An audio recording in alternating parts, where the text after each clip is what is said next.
नमस्कार दोस्तों, कैसे हैं आप लोग। तो स्वागत है हमारे इस नए वीडियो में। तो दोस्तों, आज के इस वीडियो में हम बात करेंगे बिहार स्पेशल, जो कि आपको मालूम है कि हम कितने क्वेश्चन कंप्लीट करवा रहे हैं। तो टॉप 2000 प्रश्नों का जो संग्रह कंप्लीट करवा रहे हैं, ठीक है ना। उसी संग्रह का आज का वीडियो नंबर कितना है दोस्त? 46 नंबर है, ठीक है ना। यानी इससे पहले जो है 45 यानी कि 45 तक, यानी कि पार्ट 45 तक पूरा का पूरा वीडियो कंप्लीट करवा दिए हैं। आप हमारे चैनल पे प्लेलिस्ट के माध्यम से जाके देख सकते हैं, ठीक है ना। अब हम बात करते हैं आपके एग्जाम के बारे में। देखिए दोस्त, बिहार के ना आप किसी भी एग्जाम की तैयारी कर रहे हो, जैसे में बीपीएससी हो गया, बिहार एसआई हो गया, बिहार एसएससी हो गया, या फिर बिहार पुलिस हो गया, या फिर बिहार सीजीएल हो गया, या फिर कोई भी यानी कि बिहार स्तरीय कोई भी परीक्षाओं की आप तैयारी कर रहे हैं ना, तो दोस्त ये सीरीज को जो टॉप 2000 प्रश्नों को कंप्लीट करवा रहे हैं दोस्त, ये सीरीज नहीं बल्कि आपको सिलेक्शन वाली सीरीज है। एक बार इस सीरीज को कंप्लीट करके देखिए, आपके बिहार के जो भी एग्जाम है उसमें अगर एक भी क्वेश्चन या फिर 30 क्वेश्चन 20 क्वेश्चन पूछता हो, आप यूं ही बना के आइएगा, ठीक है ना। क्योंकि इस सीरीज में हम आपको भी जितना हो सकता है क्वेश्चन इंक्लूड किए, साथ ही साथ बिहार में जितने भी एग्जाम हुए हैं ना, सब का सब इसे पीवाईक्यू भी कंप्लीट करवाया जा रहा है, ठीक है ना। तो ये 2000 का जो प्रश्नों का सीरीज है ना, ये बहुत बड़ा एक टारगेट है जिसको हमको पूरा पूरी कंप्लीट करा कर ही चलेंगे, ठीक है ना दोस्त। तो चलिए हम इस वीडियो को शुरू करते हैं और बिना समय के आज का प्रश्न देखते हैं कि आपके लिए कितना महत्वपूर्ण हो सकता है, ठीक है ना। तो चलिए हम शुरू करते हैं, ठीक है। देखिए, पहला प्रश्न क्या है? 451 नंबर प्रश्न है। अब 451 क्यों है? तो नए विद्यार्थियों को बताते रह चाहते हैं कि 450 तक जो है हम कंप्लीट करवा दिए, और ये कौन सा पार्ट है? तो पार्ट 45 है, ठीक है ना। इसके अंदर पूरा कंप्लीट करवा दिया गया है। आप हमारे चैनल पर जाइए, आप प्लेलिस्ट बना देगा, आराम से देखिए, ठीक है ना दोस्त, और एग्जाम में फोड़ के आइए, ठीक है। अब हम चलते हैं अपने प्रश्न पे। देखिए, बोल रहा है 451 नंबर कि निम्नलिखित में से बिहार का जो है अंतिम अफगान शासक कौन था, ठीक है ना। यानी कि ये अफगान शासक की बातें कर रहे हैं, ठीक है ना। इसको आप जरूर ध्यान में रखिएगा कि अफगान शासक जो है, बिहार का अंतिम अफगान शासक कौन था। अब ऑप्शन पर चलते हैं। तो ऑप्शन नंबर है दाऊद खां करानी, या फिर ऑप्शन नंबर बी है इब्राहिम इब्राहिम शाह सूरी, या फिर ऑप्शन नंबर सी है सुलेमान करानी, या फिर ऑप्शन नंबर डी है इब्राहिम लोदी। अब बताइए इसका सही आंसर क्या हो जाएगा। क्वेश्चन काफी इंपॉर्टेंट है, और ये जो है P/Q है, यानी कि पूछा हुआ क्वेश्चन है, ठीक है ना। तो ऐसे प्रश्नों को बिल्कुल ध्यान से पढ़ते हुए चलना है, ठीक है ना। तो देखिए दोस्त, इसका सही आंसर क्या हो जाएगा? तो ऑप्शन नंबर है दाऊद खां कर्रानी। इसको आप जरूर याद रख लीजिएगा, ठीक है ना। यानी कि बिहार का जो अंतिम अफगान शासक था वो कौन था दोस्त? तो दाऊद खां कर्रानी था, ठीक है ना। अब हम चलते हैं, एक बार व्याख्या के माध्यम से देख लेते हैं, क्योंकि आपको मालूम है कि बिना व्याख्या किए हुए हम एक भी क्वेश्चन आपको नहीं छोड़ते। इससे आपको 360 डिग्री पूरा प्रश्न आपको क्लियर हो जाता है। उसके बाद क्वेश्चन कितनी कितना भी घुमा फिरा कर दे, आप यूं ही बना के आइएगा, ठीक है ना। अब व्याख्या में क्या है तो ध्यान से समझिएगा। बिहार का जो पहला अफगान शासक था वो कौन था? शेरशाह सूरी था, ठीक है ना। और अंतिम अफगान शासक कौन था? दाऊद खां कर्रानी था। कौन था? दाऊद खां कर्रानी, जो कि हम आपको ऑप्शन में हमारा था, ठीक है ना। तो याद रखिएगा, बिहार का जो पहला अफगान शासक था शेरशाह सूरी, और पूछे अंतिम तो याद रखिएगा दाऊद खां कर्रानी, ठीक है ना। इसको आप जरूर याद रखिएगा, ठीक है। अब हम चलते हैं अपने अगले थ्योरी पे। दूसरा थ्योरी बोल रहे हैं बिहार में अफगान शक्ति के जो प्रारंभिक उदय है वो किसमें हुआ? नुहानी वंश के निर्णायक योगदान था। देखिए, बिहार में जो है ना अफगान शक्ति का उदय होने के सबसे बड़े पीछे क्या कारण है? यहाँ जो नूरानी वंश था ना उसका निर्णायक योगदान, यानी कि इनका काफी ज्यादा योगदान था, ठीक है ना। और बिहार में नुहानी राज्य के जो संस्थापक थे वो कौन थे? मोहम्मद शाह नुहानी थे। देखिए, बिहार में जो है ना नुहानी राज्य के जो संस्थापक थे वो कौन थे? मोहम्मद शाह नुहानी थे, ठीक है ना। अब अगला थ्योरी क्या है कि सूर्यवंश के जो संस्थापक थे वो कौन थे? शेरशाह थे। कौन थे? शेरशाह सूरी थे, ठीक है ना। लेकिन बात करते शेरशाह को मोहम्मद नुहानी ने शेर खान की उपाधि दिया था। देखिए, बहुत बार क्वेश्चन क्या पूछता है कि शेर खान की शेरशाह सूरी की उपाधि किसने दिया था? तो मोहम्मद नुहानी ने दिया था। इसको आप जरूर याद रखिएगा, ठीक है ना। और यही वजह है दोस्त कि हम आपको हर क्वेश्चन को व्याख्या कंप्लीट करवा देते हैं, ताकि आपको कहीं भी क्वेश्चन घुमा फिरा कर देगा तो आप यूं ही बना के आइएगा। बस आपके अंदर पूरी तरीके से ईमानदारी होनी चाहिए, ठीक है ना। तो बिल्कुल ध्यान पूर्वक पूरे वीडियो को ध्यान पूर्वक देखना है, उसके बाद आपको मालूम चलेगा कि वीडियो आपके लिए कितना महत्वपूर्ण है, ठीक है ना। अब हम चलते हैं अपने अगले नंबर प्रश्न पे। अगला जो प्रश्न क्या है? ये है 452 नंबर प्रश्न है, ठीक है ना। अब प्रश्न क्या बोल रहा है? बोल रहा है क्वेश्चन कि निम्नलिखित में से कौन पहला मुगल सम्राट था, ठीक है ना, जिसका राज्य अभिषेक पटना में हुआ था। देखिए, बहुत सारे बच्चों को नहीं क्वेश्चन मालूम भी होगा, और नहीं मालूम होगा तो हम बताएंगे, लेकिन जिनको मालूम होगा कमेंट सेक्शन में आप जरूर बताइएगा इसका सही आंसर क्या होगा, ठीक है ना। तो देखिए बोल रहा है कि पटना में जो है ना, पटना में सबसे पहले मुगल सम्राट कौन था जिसका राज्याभिषेक हुआ था, ठीक है ना। ऑप्शन पर चलते हैं तो ऑप्शन नंबर है जहांदार शाह, या फिर ऑप्शन नंबर बी है फरूख सियर, या फिर ऑप्शन नंबर सी है मोहम्मद शाह, या फिर ऑप्शन डी है अहमद शाह। अब बताइए इसका सही आंसर क्या हो जाएगा, ठीक है ना। तो दोस्तों बस दिमाग में एक चीज याद रखिएगा, ये जो फरूख सियर थे ना, option number B Farrukh share, ये पहले मुगल सम्राट थे जिनका पटना में ना राज्याभिषेक हुआ था, ठीक है ना। कौन थे? Farrukh share. Option number B हमारा सही आंसर हो जाएगा। हम जितना क्वेश्चन बता रहे हैं ना, बिल्कुल आपको ध्यानपूर्वक पढ़ते हुए चलना है और समझते हुए चलना है, ठीक है ना। और चिंता मत कीजिए, बहुत सारे विद्यार्थी क्या बोलते हैं कि सर इसका पीडीएफ दे दीजिए, पीडीएफ दे दीजिए। दोस्त आप अपने मोबाइल के ना फाइल में जाइए, आपके मोबाइल में इतने सारे पीडीएफ पड़े होंगे ना कि आप कभी उस चीज़ को पढ़ ही नहीं पाते। तो दोस्त इसका पीडीएफ तो आपको मिलेगा ही टेलीग्राम पे, जो कि डिस्क्रिप्शन में दे देंगे लिंक, ठीक है ना। लेकिन सबसे बड़ी बात है, आप एक बार इस वीडियो को समझ समझ के पढ़िए, क्योंकि एक बार वीडियो को देखिएगा ना तो आपके दिमाग में चीज़ें बैठ जाएगा। रिवीजन करने के लिए आपको पीडीएफ हम दे देंगे, लेकिन सबसे बड़ी बात आपको इस चीज़ को कवर करना, पढ़ के कवर करना बहुत जरूरी है, जिस तरीके से हम आपको बता रहे हैं, ठीक है ना। बिल्कुल कहानी के माध्यम से बताते हुए चलेंगे, ठीक है ना। तो यहाँ पर याद रखिएगा option number B Farrukh share, ठीक है ना। अब हम चलते हैं अपने व्याख्या को देख लेते हैं, ठीक है ना। तो देखिए व्याख्या को ध्यानपूर्वक देखिएगा। बोल रहा है कि पहला जो मुगल बादशाह था वो कौन था? फरूख सियर था, ठीक है ना, जिसका जो राज्याभिषेक है ना पटना में हुआ था, ठीक है ना। उसके शासनकाल में बिहार पर दिल्ली का नियंत्रण लगभग समाप्त हो गया था। किसके शासनकाल में? तो फरूख सियर के समय में, ठीक है ना। दिल्ली का जो नियंत्रण था ना, जब इसका शासनकाल बना तो दिल्ली का जो नियंत्रण लगभग समाप्त हो गया था, ठीक है ना। अगला थ्योरी क्या बोल रहा है कि उस समय जो है राजनीतिक रूप से बेहद शक्तिशाली कौन कौन थे? सैयद बंधुओं, हुसैन अली खान और अब्दुल्ला खान ने फरूख सियर को गद्दी पर बिठाने में काफी ज्यादा भूमिका निभाया था। उस टाइम ये तीनों तीनों जो भाई थे ना, सैयद बंधु, हुसैन अली खान और अब्दुल्ला का, ये काफी ज्यादा शक्तिशाली थे, ठीक है ना। और इन्हीं के द्वारा फरूख सियर को ना बिहार के गद्दी पर बिठाने का काफी ज्यादा भूमिका निभाए थे, समझ में गए ना। अब हम बात करते हैं कि पटना में उसका राज्याभिषेक करवाने के पीछे सबसे बड़ा मोटिव क्या था? अपनी पकड़ को मजबूत करना और दरबार में जितने भी विरोध हो रहे थे ना उसको बचत कराने के, दबाने का काम करना, समझ में गया ना। इसी वजह से ना बिहार के गद्दी पे फरूख सियर को बैठाया गया था, समझ में गया ना।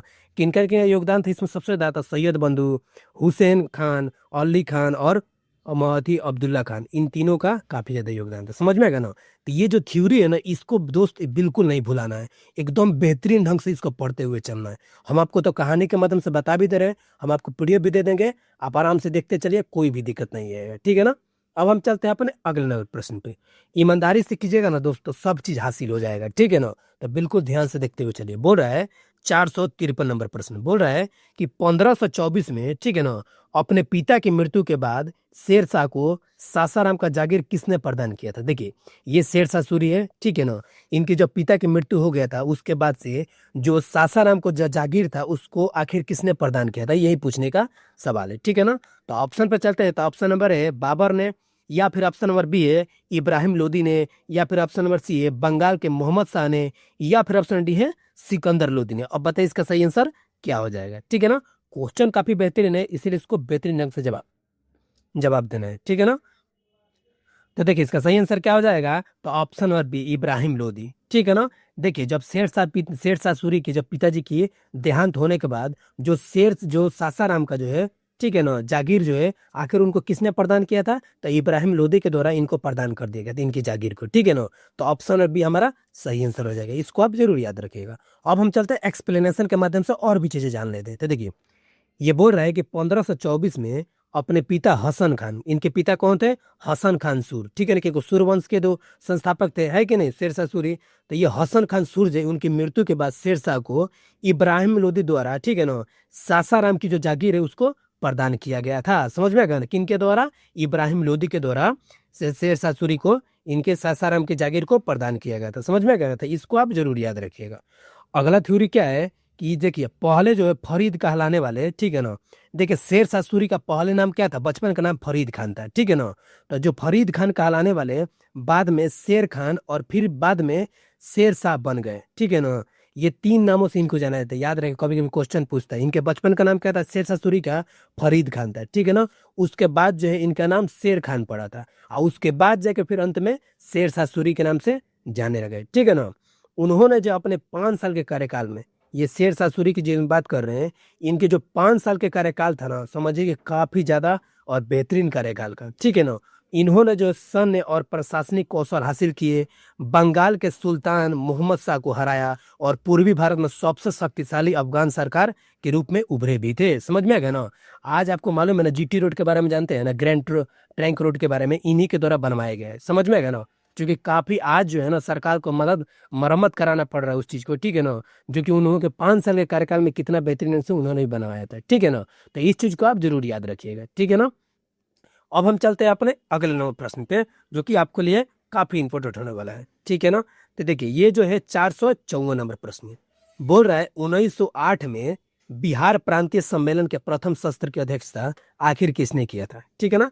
देखिए ध्यान से पढ़िएगा। बोल रहा है 1908 में बिहार जो प्रांतीय सम्मेलन के प्रथम सत्र की जो अध्यक्षता आखिर किसने किया था, ठीक है ना। ऑप्शन नंबर ए है सरफराज खां हुसैन, या फिर ऑप्शन नंबर बी है गुरु प्रसाद सेन, या फिर ऑप्शन नंबर सी है राजेंद्र प्रसाद, या फिर ऑप्शन नंबर डी है सर अली इमाम। अब बताइए इसका सही आंसर क्या हो जाएगा। तो दोस्त देखिए, हम बिना समय गवाए आपको बता देना चाहते हैं, ये जो 1908 में ना बिहार प्रांतीय सम्मेलन का जो प्रथम जो सेशन चला था, उसकी अध्यक्षता किसने किया था, तो सर अली इमाम ने किया था। ऑप्शन नंबर डी किसने किया था, सर अली इमाम ने किया था। इसको आप जरूर याद रखिएगा, इसीलिए ऑप्शन नंबर डी हमारा सही आंसर हो जाएगा, ठीक है ना। लेकिन चलिए हम और भी चीजों को समझ लेते हैं, ताकि आपको कहीं भी दिक्कत ना है। तो देखिए, बोल रहा है कि बिहार प्रांतीय सम्मेलन का जो पहला अधिवेशन था, ये कब हुआ था दोस्त, तो 1908 में हुआ था। इसकी जो अध्यक्षता कर रहे थे वो कौन थे, सर अली इमाम थे, ठीक है ना। और ये अध्यक्षता कहाँ पे हुआ था दोस्तों, पटना में आयोजित किया गया था। समझ में गया ना।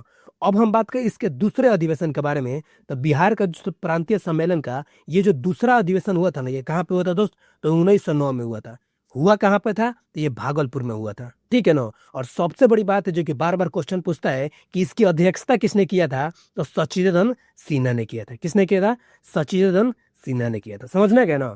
तो याद रखिएगा कि बिहार प्रांतीय सम्मेलन का जो पहला अधिवेशन था वो कब हुआ था, 1908 में हुआ था। किसने किया था अध्यक्षता, तो सर अली इमाम ने किया था। लेकिन हुआ पे कहाँ था, तो पटना में हुआ था। समझ में गया ना। उसी प्रकार से दूसरा की बात करेगा तो याद रखिएगा 1909 में हुआ था। कहाँ पे होता था, भागलपुर में हुआ था। और इनकी जो अध्यक्षता है किसने किए थे, सचिदानंद सिन्हा ने किया था। समझ में आ गया ना। तो ये चीज आप जरूर याद रखिएगा, ठीक है। अब हम चलते हैं अपने अगले नंबर प्रश्न पे, ठीक है। जो अगला नंबर प्रश्न क्या है, इसको आप जरूर ध्यान से समझिएगा। 455 नंबर सवाल है। बोल रहा है बिहार विश्वविद्यालय के जो प्रथम कुलपति आखिर कौन थे।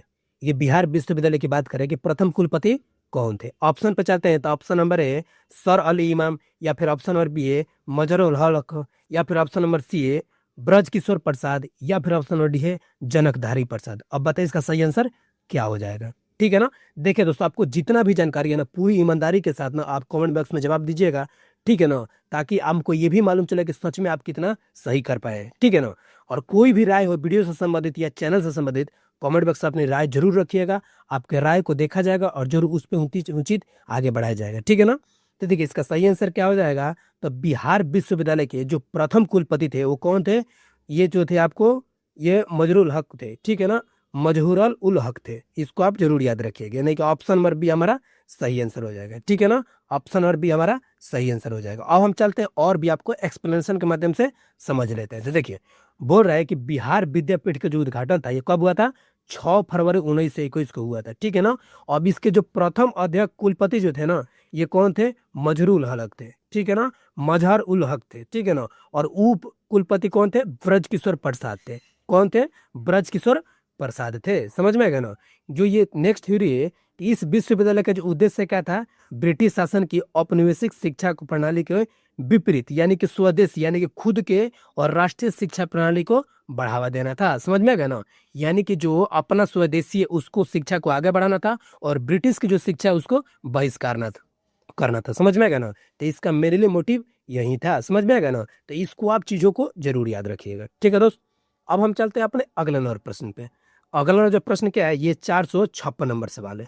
बोल रहा है कि बिहार और बंगाल में ये जो भूमि काश्तकारों के अधिकारों को कब मान्यता दी गई थी, ठीक है ना। ये भूमि काश्तकारों की बात कर रहा है कि इसकी अधिकारों की कब मान्यता दी गई थी, ठीक है ना। ऑप्शन पे चलते हैं, तो ऑप्शन नंबर है 1881 में, या फिर ऑप्शन नंबर बी है 1883 में, या फिर ऑप्शन नंबर सी है 1885 में, या फिर ऑप्शन नंबर डी है 1889 में। अब बताइए इसका सही आंसर क्या हो जाएगा, ठीक है ना। तो देखिए याद रखिएगा, ये जो बिहार और बंगाल, ये दोनों भूमि को जो काश्तकारों अधिकारों को कब मान्यता दिया गया था, तो याद रखिएगा 1885 में दिया गया था। ऑप्शन नंबर सी हमारा सही आंसर हो जाएगा। क्या हो गया, 1885 में दिया गया था, ठीक है ना। अब हम चाहते हैं इसको व्याख्या के मदद से आपको बताते हैं कि कैसे चीजें कहाँ से बदली, ठीक है ना। तो देखिए यही बोल रहा है कि वर्ष 1885 में बंगाल काश्तकारी अधिनियम 1885 द्वारा बिहार और बंगाल, ठीक है ना, ये बंगाल यहाँ पर होगा, बिहार और बंगाल, ठीक है ना, में भूमि पर काश्तकारों के अधिकारों को मान्यता दी गई थी। समझ में आएगा ना। तो 1885 मेन याद रखिएगा ताकि आपको कहीं भी दिक्कत नहीं, ठीक है दोस्त। अब हम चलते हैं अपने अगले नंबर प्रश्न पे। अगला जो प्रश्न है ये 457 नंबर प्रश्न है। बोल रहा है ये नौ नालंदा महाविहार आखिर किस लिए प्रसिद्ध है, ठीक है ना। नौ नालंदा जो महाविहार है आखिर ये किस लिए प्रसिद्ध है, ठीक है ना। ऑप्शन पर चलते हैं। तो ऑप्शन नंबर है हेन त्वसंग स्मारक, या फिर ऑप्शन नंबर बी है महावीर का जन्म स्थान, या फिर ऑप्शन नंबर सी है पॉली रिसर्च इंस्टीट्यूट, या फिर ऑप्शन नंबर डी है संग्रहालय यानी कि म्यूजियम।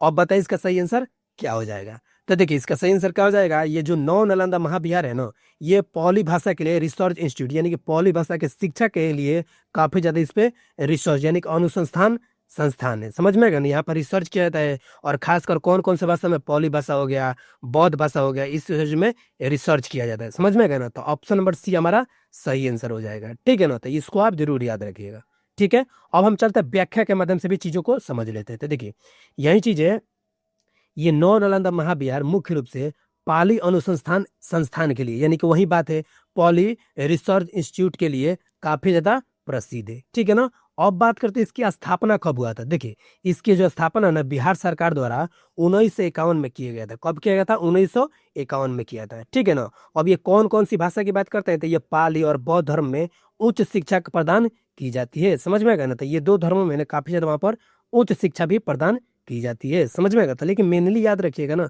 ये नौ नालंदा जो बिहार है ना, ये पॉली रिसर्च इंस्टीट्यूट से भी संबंधित है। और साथ ही साथ इसकी स्थापना की बात करें तो 1951 में किया गया था। लेकिन स्थापना तो उतना बहुत कम चांस है पूछने का, लेकिन ये जरूर आपको पूछता है कि आखिर ये किस चीज के लिए अनुसंधान है। समझ में आएगा ना। तो ये चीज आप जरूर याद रखिएगा, ठीक है।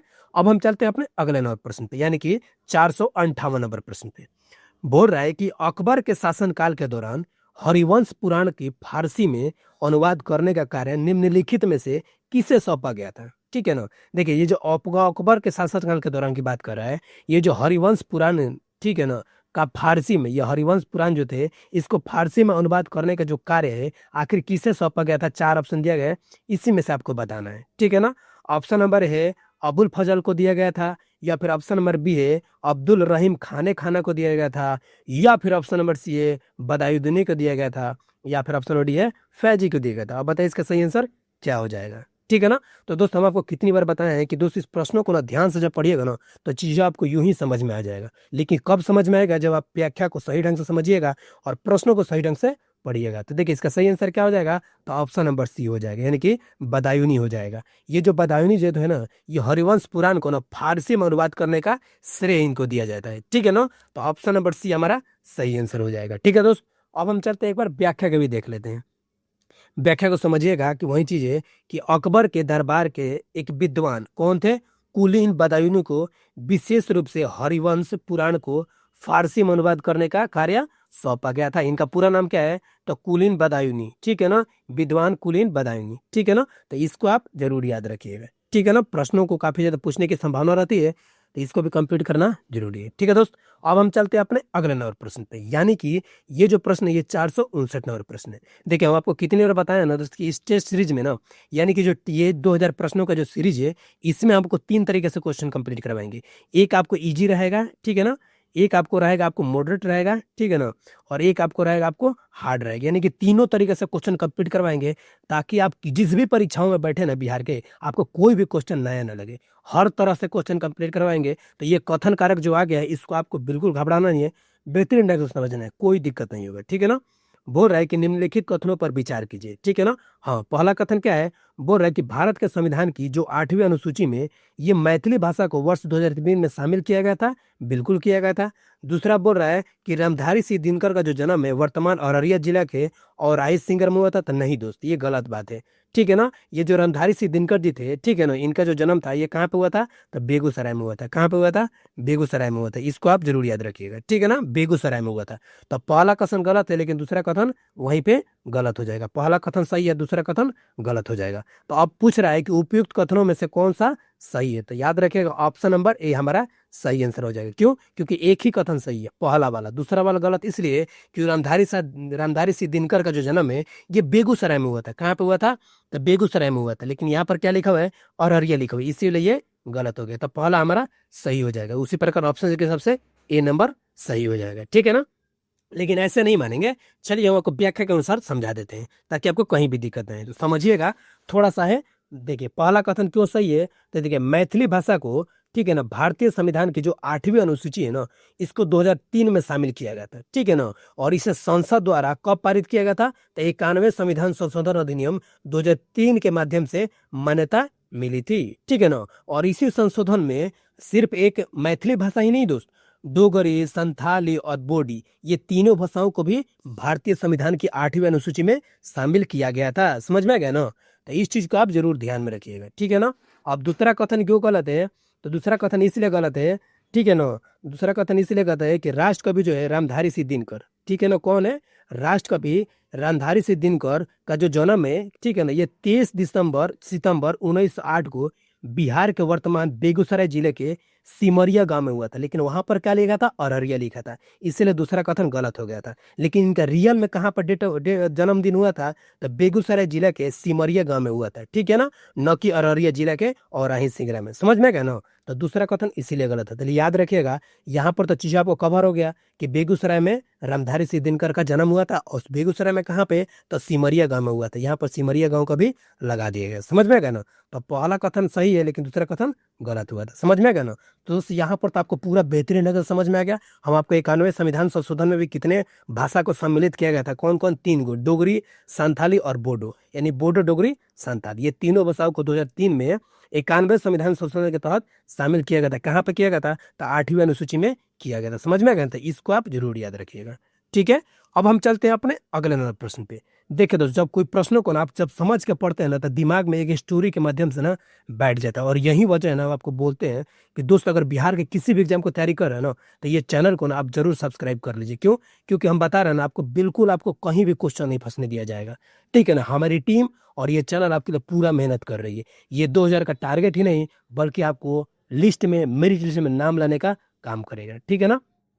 अब हम चलते हैं 460 नंबर प्रश्न देखते हैं।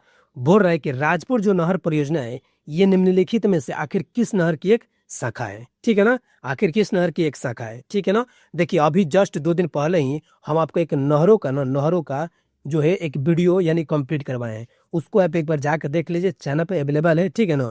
उस नहरों में ना ये राजपुर नहर, कोसी नहर, त्रिवेणी, सब के सब आपको पूरा कंप्लीट करवा दिए हैं, ठीक है ना। और देखिए कैसे कैसे उसी का प्रश्न आज PYQ में पूछ दिया गया है, ठीक है ना। तो वही पूछ रहे कि ये जो राजपुर नहर है आखिर ये किस परियोजना का हिस्सा है, यानी कि ब्रांच इसको माना जाता है, ठीक है ना। ऑप्शन नंबर है कमला नहर का, या फिर ऑप्शन नंबर बी है सोन नहर का, या फिर ऑप्शन नंबर सी है त्रिवेणी नहर का, या फिर ऑप्शन नंबर डी है पूर्वी कोसी नहर का। जो भी बच्चे इस नहरों वाले वीडियो को देखे होंगे ना, यूं ही बना देंगे, ठीक है ना।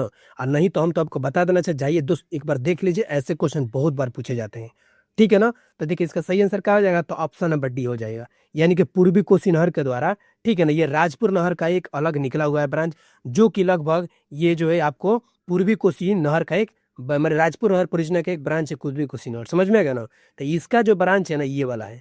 और 3 गो है, कौन कौन सा, पश्चिमी कोसी नहर, पूर्वी कोसी नहर और राजपुर नहर, ये 3 ब्रांच जो है निकला हुआ है। ये सब के सब जो है ना नहर, ये कोसी नदी पे बना हुआ है। समझ में आ गया ना, कोसी नदी से पानी लेता है और अलग अलग जिलों में लेकर सिंचाई का साधन दिया जाता है। समझ में आ गया ना, तो ऑप्शन नंबर डी हमारा सही आंसर हो जाएगा, ठीक है। अब हम चलते एक बार व्याख्या के अनुसार देख लेते हैं। देखिए बोल रहा है कि पूर्वी कोसी नहर का निर्माण जो है कोसी नदी में बने कोसी बैराज से हुआ है, ठीक है ना, जिसका मेनली उद्देश्य क्या है, सिंचाई, बाढ़ पर नियंत्रण करना और जल को स्टोरेज करना, यानी कि जल प्रबंधन करना। समझ में गए ना।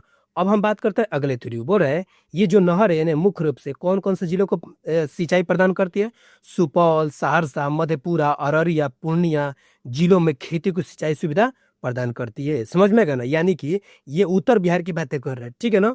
ये उत्तर बिहार की बातें कर रहे हैं, ये ऊपर वाले एरिया की बातें कर रही है, ये वाले एरिया की, समझ में गया ना? ये वाले एरिया की बातें कर रहे हैं, ठीक है ना? और यहीं पर क्वेश्चन है दिया, और यहीं सब जिलों को भी ये पानी प्रदान करती है। समझ में आ गया?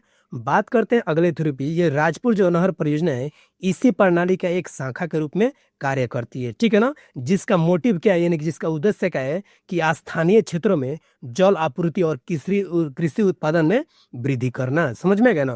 तो इस जो नहरें है ना, ये पूर्वी कोसी नहर जो है, इसमें जो है आपको राजपुर नहर, पश्चिमी कोसी नहर, ठीक है ना, ये सब के सब कोसी बैराज से निकलते हैं, और ये काफी ज्यादा जिलों में अपना सिंचाई का राहत देते हैं। समझ में गया ना? तो इस सब चीजों को जब आप समझ के पढ़िएगा ना, तो आपको कहीं भी दिक्कत नहीं होगा, ठीक है ना?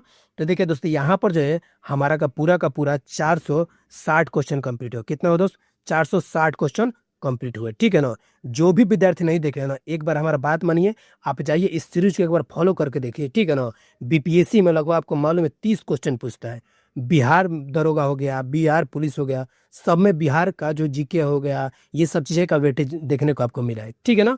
और एक और बात, बीपीएससी में तो अगर इस पोर्शन को छोड़ दीजिएगा तब यूं ही फेंका जाइएगा प्री में, है कि नहीं? तो इसको आप बिल्कुल कवर करते हुए चलना है, ठीक है ना?